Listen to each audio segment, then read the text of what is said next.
spending a snow day with Barbara Safani, who has 14 awards in international competitions related to resume writing, has more credentials than I thought there were actually credentials to be gotten in the space. And she is an executive coach and helps people move on in their careers successfully and into the right place and how they should present themselves. So Barbara, thanks for being on the show.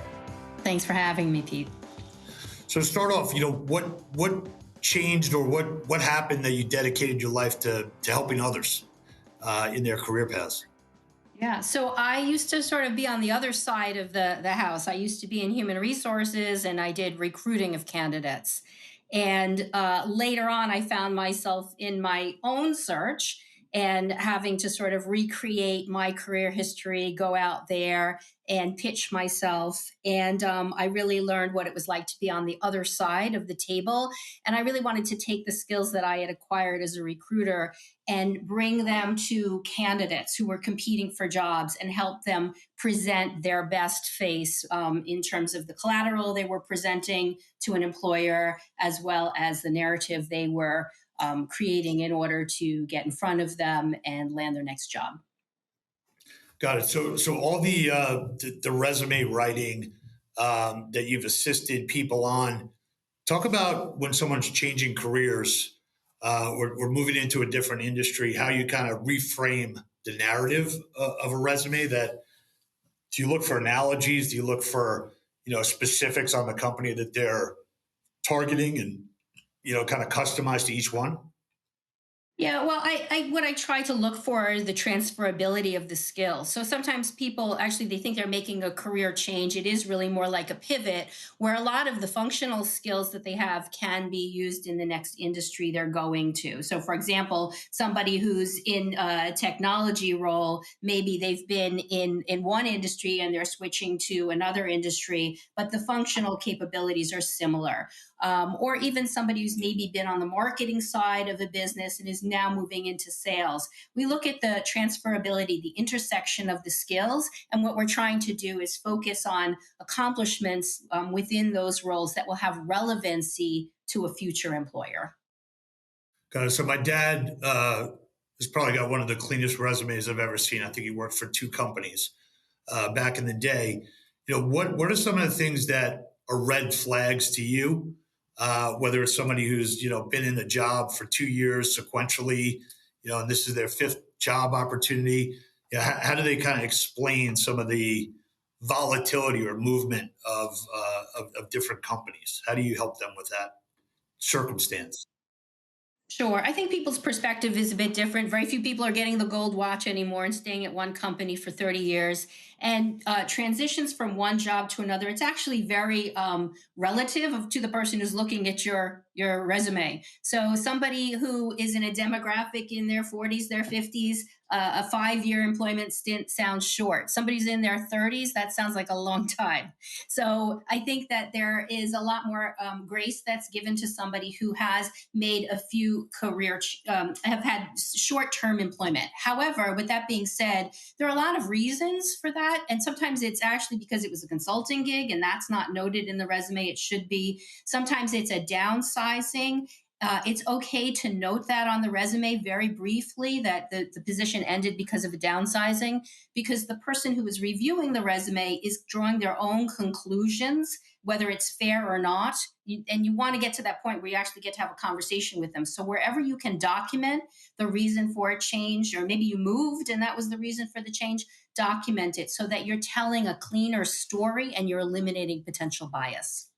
Got it. As you take a look at people that just send their LinkedIn URL out versus a thoughtful resume that's nicely formatted and has a narrative to it, how has that changed, and do you think that's better or worse?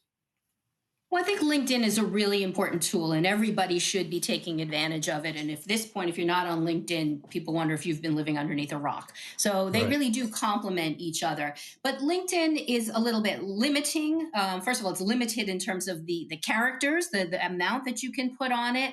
And the structure of it is such that it's not really friendly to people who've had what we call portfolio careers, where there's maybe some diversity in the roles they've had, or, so many people now are in a gig economy where they're doing multiple roles at once. And LinkedIn doesn't really explain that story very well. And going back to your earlier point, it could be confusing to the reader and they could wonder if the person's actually hopping around.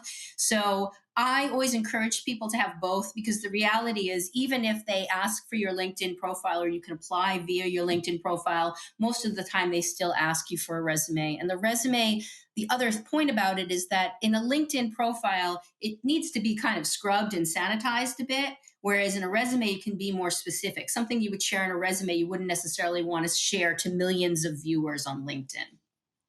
Gotcha. As you advise and help people in this use of AI or things that are be done, with a Zip Recruiter and they're, searching for keywords. I tell people if you're going to do an M&A transaction and you don't have an advisor, you're basically playing checkers and the buyer's playing chess. Is that kind of what goes on? If somebody hires you, we get to play chess. You know how the systems work versus kind of going it on your own and flying by the seat of your pants and hopefully something matches, but you don't know the behind the scenes of it. How much of that's real? Yeah, that's part of it. Everybody's trying to game the system. What are the keywords? And they're sort of trying to put the keywords in there. And these ATS, these applicant tracking systems, I tell people they're like one part voodoo, one part luck, it's just they're very imperfect systems. And most people do not get their jobs because they've posted for something online. Most people get their jobs because there's a relationship. And so in that case, a resume is an accompaniment to the relationship. It's anchoring the conversation as opposed to being the single thing that gets you in the door. So I encourage people, and if I'm helping them with a resume, yes, I'm writing with keywords in mind. That is a component of the resume, but I'm not stuffing them in a way that's unnatural or wouldn't read right to the human eye. And it's really more about educating people that a resume is a tool. It's not a silver bullet. It needs to be accompanied with a strategy for getting in front of the right decision makers. And that goes way past just posting online. Got it. What are some of the stories that you tell applicants where somebody came in and you basically retooled their entire career and told a story that maybe they didn't realize they actually had, or something maybe they were changing careers and it was actually a great fit where they thought it was a chance that they could potentially get into something. Yeah, I think sometimes what happens with people when they write their own resumes is they look like job descriptions. It's just sort of a list of tasks. And what they forget is that a resume is really more about what you brought to that task, how you took a certain task and turned it into a benefit for the company. And a lot of times people don't think that way because people go to work, they do their job, they think about when's lunch, they don't think about when, what did I accomplish today. And so I'm really encouraging them to take that step back. And it can be really hard to write your own resume because you're too close to it. So I'm offering a certain objectivity to say, it sounds like in this case, you assisted in this process that helped bring in new business or helped reduce the cost or improve margins, et cetera. So I'm connecting things sort of on a higher level that, again, it's just been hard for them because they've just been doing their day to day job. And that's very empowering, and then you can create a narrative about that. And I find that when I work with people, they actually can go out into the market with a lot more confidence because their messaging is so much stronger and they can own that. So, a lot of people have given advice to others saying like, don't give up your job until you find your next job. How do you feel about that as a directive? Somebody might say, hey, look, I want to devote my entire time to actually finding the right fit.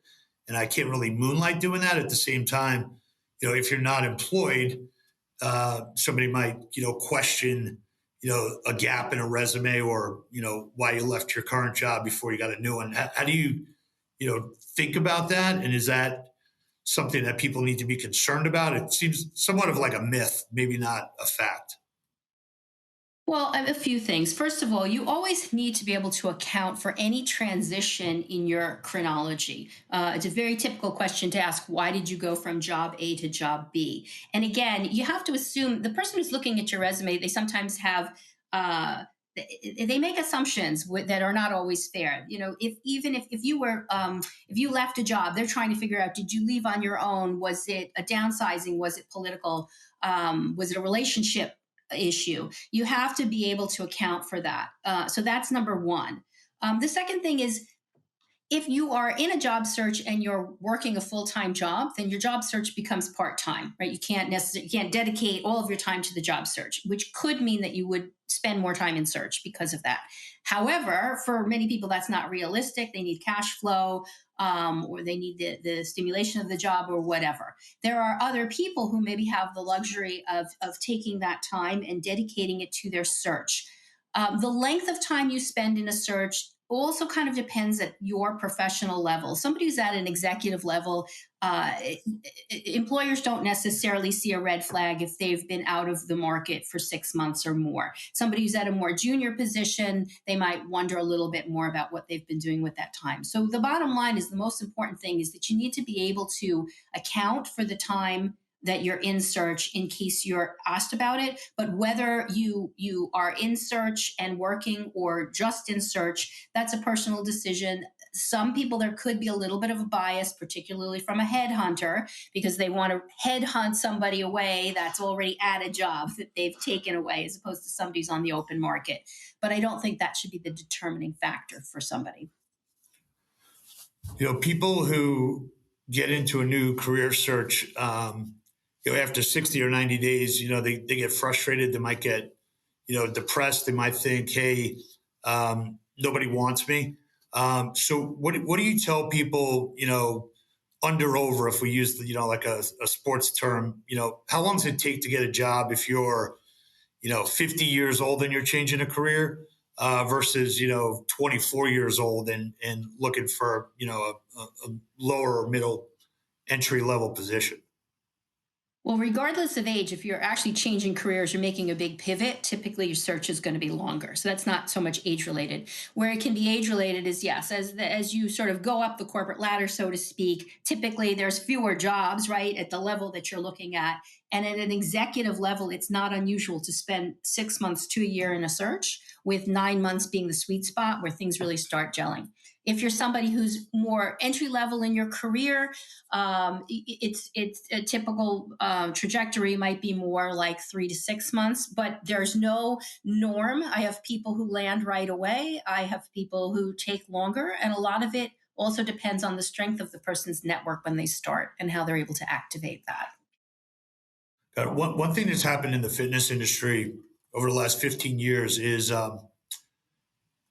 some companies have hired somebody from Starbucks, because they worked at Starbucks. Some people have hired someone who worked at Best Buy or um, Home Depot, and thought that they could take those retail skills and build outs and basically turn it into a successful career as an executive running basically a sales and marketing company, which a lot of retail that are big boxes, have a marketing engine that is a lot different than a regional health club chain. Um, have you seen certain companies, basically select people for the wrong reasons, or select people because of a brand equity that might not really have the right brand attached to what the new business is? Maybe flipping back to your recruiter side. Yeah, I've seen a lot of mismatched candidates, or I see the reverse, where the candidate sees a lot of red flags and they try to like wish them away because they're so excited to get the job. And then and this sometimes when I meet them after they've gotten that job, it's really not the right fit. But I think there is some value in looking at the functional skills that are required in one industry and how they might transition to another industry. And I think that there is a lot of unfair bias.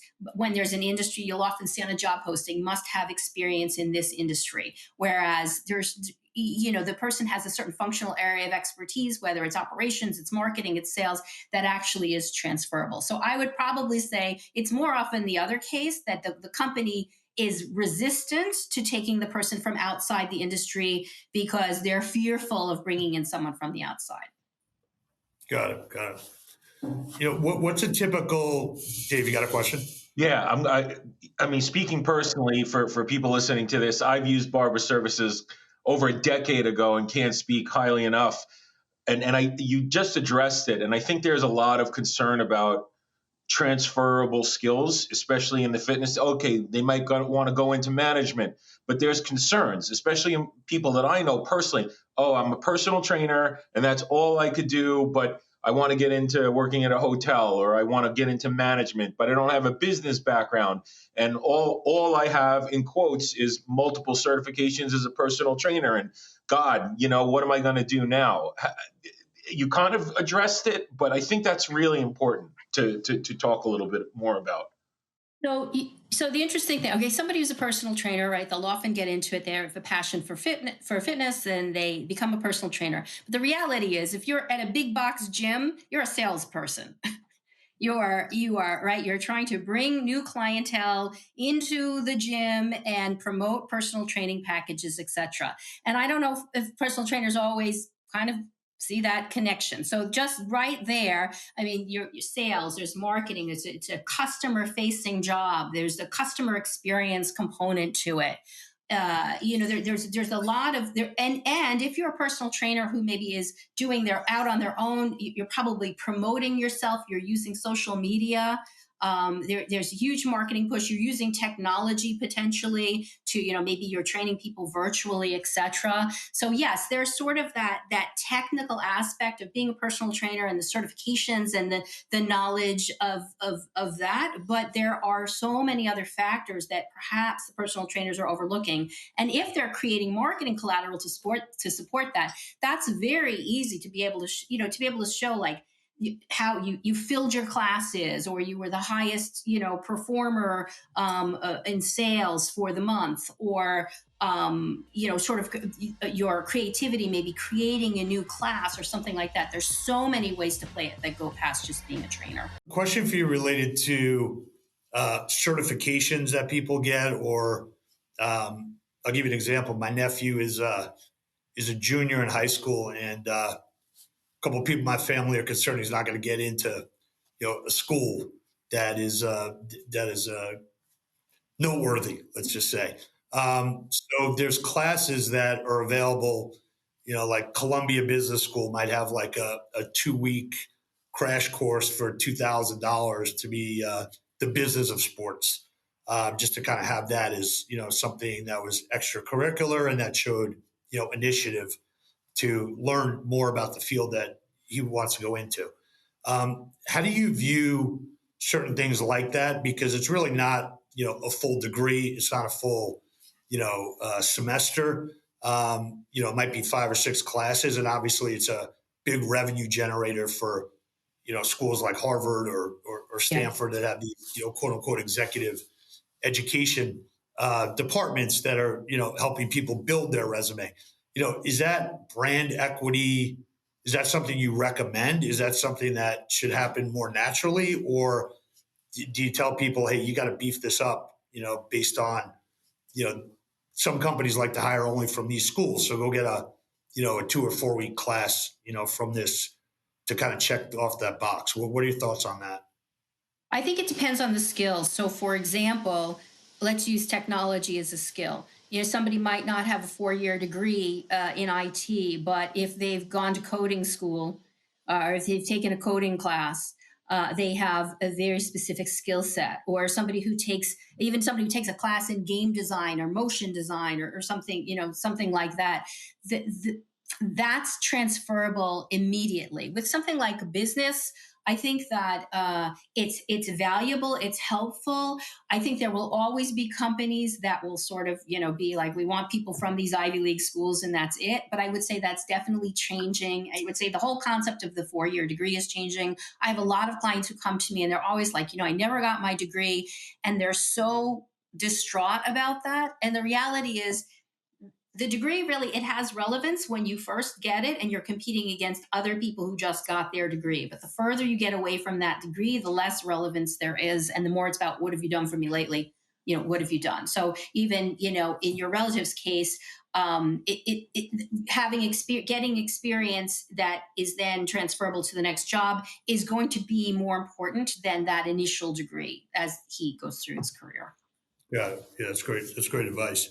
The last question I have is related to whether it's on a resume, it's usually not on a resume, but it's always in an interview. Tell us what your weaknesses are. That seems to be a question that historically comes up, and I remember I used to say, I don't say no enough, or I'm an overachiever, or, I work too much, or what are some of the things that you want to be transparent and honest about, and some things that maybe um, you know too much information. Sure. Yeah. Well, first of all, a lot of times you're right. What people do is they try to spin it. They make it sound sort of like a strength. I'm a perfectionist, is an example. Right. And the reality is that being a perfectionist, it translates to a lot of people like maybe they can't get stuff done.